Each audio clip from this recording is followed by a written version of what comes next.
ಪ್ರಾಪಂಚಿಕ ಬದುಕಿನಲ್ಲಿ ಮಾನವನ ನಿಜವಾದ ಕರ್ತವ್ಯಗಳೇನು? ಜೀವನದಲ್ಲಿ ಸಮಚಿತ್ತತೆಯನ್ನು ಬೆಳೆಸಿಕೊಳ್ಳಬೇಕಾದ ಬಗೆ ಹೇಗೆ? ಸಮತೋಲನದ ಸಾಧನೆ ಬದುಕಿನಲ್ಲಿ ಸಾಧ್ಯವೇ? ಎಂಬೆಲ್ಲ ಪ್ರಶ್ನೆಗಳಿಗೆ ಭಗವದ್ಗೀತೆಯ ಮೂಲಕ ಶ್ರೀ ಕೃಷ್ಣನ ನುಡಿಗಳು ನಮಗೆ ಸಾರ್ಥಕತೆಯನ್ನು ನೀಡುತ್ತದೆ. ಬನ್ನಿ, ಈ ಗೀತೆಯ ಸಾರವನ್ನು ತಿಳಿಯೋಣ. ಶ್ರೀಮತಿ ನಾಗಶ್ರೀ ತ್ಯಾಗರಾಜ್ರವರ ಧ್ವನಿಯಲ್ಲಿ ಗೀತ ಸುನಾದ ಕಾರ್ಯಕ್ರಮ ತಪ್ಪದೆ ಕೇಳಿ. ಪ್ರತಿದಿನ ಬೆಳಗ್ಗೆ 8:35 ಮರುಪ್ರಸಾರ ಸಂಜೆ 6:30 ನಿಮ್ಮ ಜನಧ್ವನಿ ಬಾನುಲಿಯಲ್ಲಿ.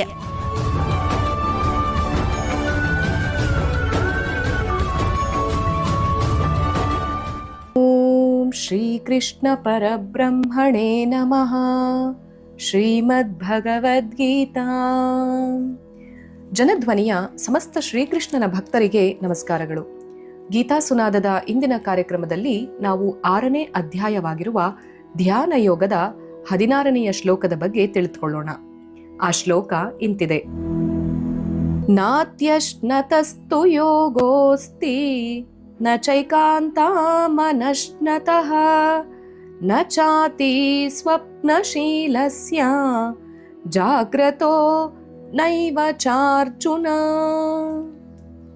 ಅರ್ಜುನ, ಯೋಗ ಮಿತಿಮೀರಿ ತಿನ್ನುವವನಿಗೂ ಅಲ್ಲ, ಏನೂ ತಿನ್ನದೇ ಇರುವವನಿಗೂ ಅಲ್ಲ, ಹಾಗೆ ಅತಿಯಾಗಿ ನಿದ್ರೆ ಮಾಡುವವನಿಗೂ ಅಲ್ಲ, ಏನೂ ನಿದ್ರೆ ಮಾಡದವನಿಗೂ ಕೂಡ ಅಲ್ಲ ಎಂಬ ಸ್ಪಷ್ಟವಾದ ಮಾತನ್ನ ಇಲ್ಲಿ ಕೃಷ್ಣ ತಿಳಿಸ್ತಾ ಇದ್ದಾನೆ.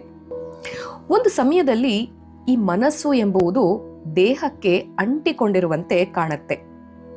ಎಳನೀರಿನಲ್ಲಿ ಈ ಕಾಯಿ ಇದೆಯಲ್ವಾ, ಅದು ಕರಟಕ್ಕೆ ಹೇಗೆ ಅಂಟಿಕೊಂಡಿರುತ್ತೋ ಹಾಗೆ ಮನಸ್ಸು ಕೂಡ ದೇಹಕ್ಕೆ ಅಂಟಿಕೊಂಡಿರುವಂತೆ ಕಾಣುತ್ತೆ.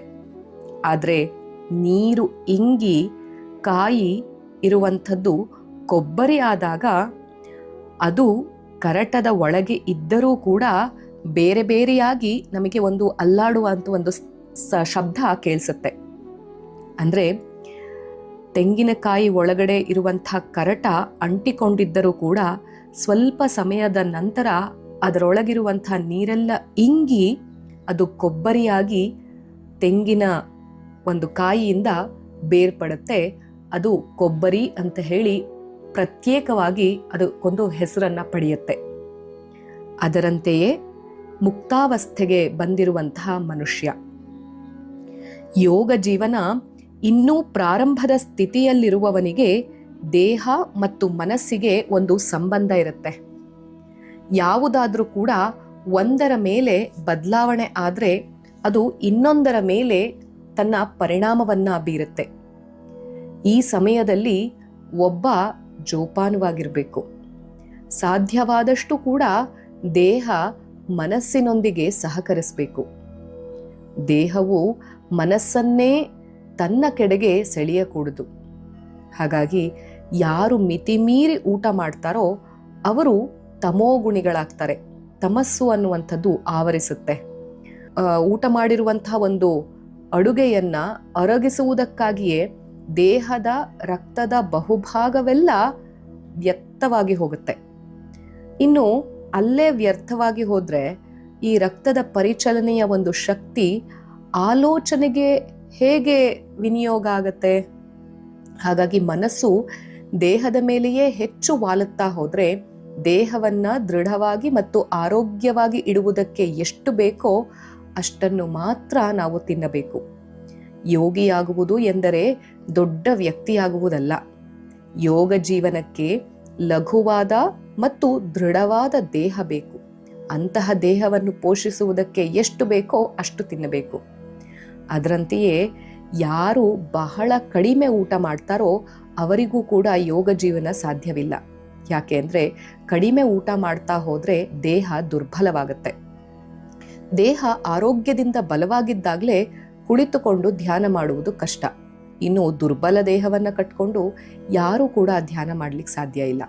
ಹಾಗಾಗಿ ದೇಹ ದುರ್ಬಲವಾದರೆ ಮನಸ್ಸು ಕೂಡ ದುರ್ಬಲವಾಗುತ್ತೆ.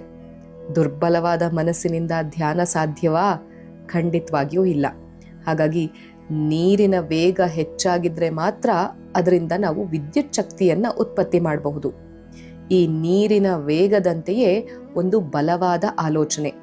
ಅದು ದೇವರ ಕಡೆಗೆ ಎಷ್ಟು ರಭಸದಿಂದ ಹರಿತದೋ ಅಷ್ಟು ಹೆಚ್ಚು ಮಾನಸಿಕ ಶಕ್ತಿಯನ್ನ ನಾವು ಉತ್ಪತ್ತಿ ಮಾಡಬಹುದು. ಆದ ಕಾರಣ ದೇಹವನ್ನು ಉಪವಾಸ ಮತ್ತು ಅಲ್ಪಾಹಾರಗಳಿಂದ ದಂಡಿಸಬಾರದು.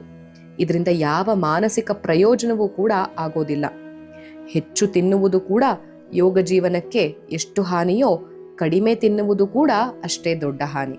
ಹಾಗಾಗಿ ಮಿತಾಹಾರಿಯಾಗಿರ್ಬೇಕು ಅಂತ ಹೇಳಿ ಇಲ್ಲಿ ಕೃಷ್ಣ ತಿಳಿಸ್ತಾ ಇದ್ದಾನೆ. ಇನ್ನು ಕೃಷ್ಣ ನಿದ್ರೆ ಬಗ್ಗೆನೂ ಕೂಡ ಒಂದು ಸ್ಪಷ್ಟವಾಗಿ ಹೇಳಿದ್ದಾನೆ. ನಿದ್ರೆಯಲ್ಲಿಯೂ ಕೂಡ ಒಂದು ಮಿತಿ ಇರಬೇಕು. ದೇಹ ಆರೋಗ್ಯವಾಗಿರ್ಬೇಕಾದ್ರೆ ಅದಕ್ಕೆ ಕೆಲವು ಗಂಟೆಗಳ ನಿದ್ರೆ ಅವಶ್ಯಕ. ಆಗಲೇ ದೇಹಕ್ಕೆ ವಿರಾಮ. ದೇಹದಲ್ಲಿ ಅನೇಕವಾದಂತಹ ರಿಪೇರಿ ಕೆಲಸಗಳು ಆಗುವಂಥದ್ದು ಕೂಡ ಆಗಲೇ. ಆದರೆ ಅತಿಯಾದ ನಿದ್ರೆ ಮಾಡಿದರೆ ಆ ಮನುಷ್ಯ ಸೋಮಾರಿಯಾಗ್ತಾನೆ, ಮನಸ್ಸು ಆಲಸಿಯಾಗತ್ತೆ.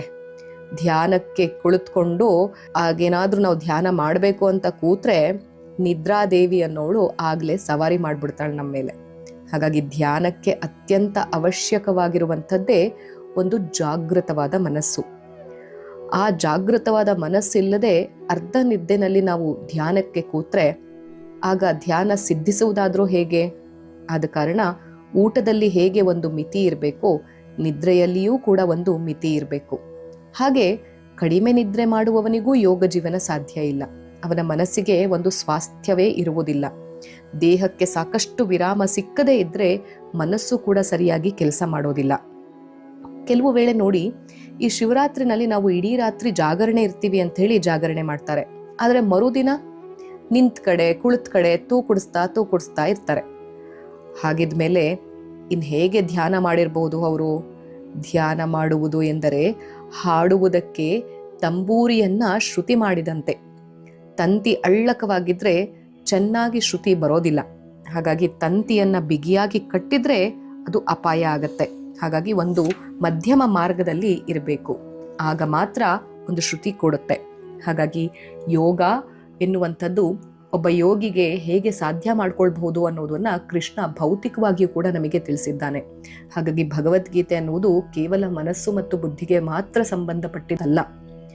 ಭೌತಿಕ ಜೀವನದಲ್ಲಿ, ಭೌತಿಕ ಪ್ರಪಂಚದಲ್ಲಿ ಈ ದೇಹವನ್ನ ಭೌತಿಕ ರೂಪದಲ್ಲಿ ಕೂಡ ನಾವು ಹೇಗೆ ಇರಿಸಿಕೊಳ್ಳಬೇಕು ಎಂಬ ಅದ್ಭುತವಾದ ಅಂಶವನ್ನ ಇಲ್ಲಿ ಕೃಷ್ಣ ತಿಳಿಸಿದ್ದಾನೆ. ನಾತ್ಯಶ್ನತಸ್ತು ಯೋಗೋಸ್ತಿ ನಚೈಕಾಂತ ಮನಶ್ನತಃ.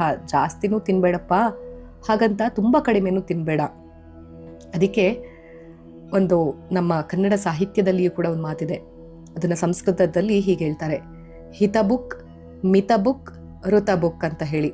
ಹಾಗೆ ನಮ್ಮ ಊಟ ತಿಂಡಿ ಅಡುಗೆ ಹಿತವಾಗಿರಬೇಕು, ಮಿತವಾಗಿರಬೇಕು. ಹಾಗೆ ಋತಕ್ಕೆ ಅಂದರೆ ಋತುಗಳಿಗೆ ತಕ್ಕ ಹಾಗೆ ಇರಬೇಕು.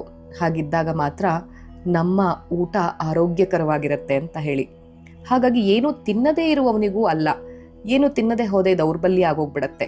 ಹಾಗೆ ಅತಿಯಾಗಿ ನಿದ್ರೆ ಮಾಡುವವನಿಗೂ ಅಲ್ಲ, ಏನೂ ನಿದ್ರೆ ಮಾಡದವನಿಗೂ ಕೂಡ ಅಲ್ಲ ಎಂಬ ಅದ್ಭುತ ಸಂದೇಶವನ್ನ ಇಲ್ಲಿ ಕೃಷ್ಣ ತಿಳಿಸ್ತಾ ಇದ್ದಾನೆ. ಈ ಒಂದು ಮಾತಿಗೆ ಮುದ್ದುರಾಮ ಏನ್ ಹೇಳ್ತಿದ್ದಾನೆ ಗಮನಿಸೋಣ ಬನ್ನಿ.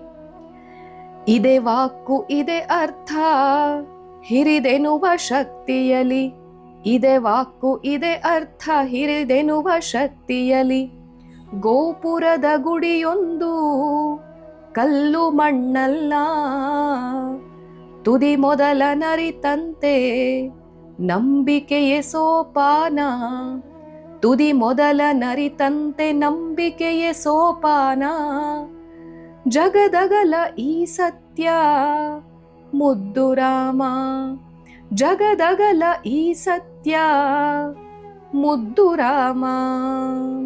ಹಾಗಾಗಿ ಜಗದ ಅಗಲಕ್ಕೂ ಹರಿದಿರುವಂತಹ ಈ ಸತ್ಯವನ್ನ ನಾವು ಹಿರಿದೆನ್ನುವಂತೆ ಬಾಳಬೇಕು. ಆ ಸತ್ಯವೇ ಯೋಗದ ಒಂದು ಸ್ಥಿತಿ. ಯೋಗದ ಸ್ಥಿತಿಯೇ ಜಗದಗಲದ ಸತ್ಯದ ಸ್ಥಿತಿ.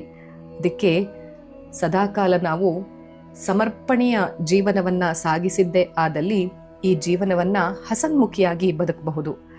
ಅತ್ತ ಕಡೆ ಸದಾ ನಮ್ಮ ಚಿತ್ತ ಹರಿಯಲಿ. ಸರ್ವಂ ಶ್ರೀ ಕೃಷ್ಣಾರ್ಪಣಮಸ್ತು. ಶ್ರೀ ಗುರುಭ್ಯೋ ನಮಃ. ಹರಿ ಓಂ.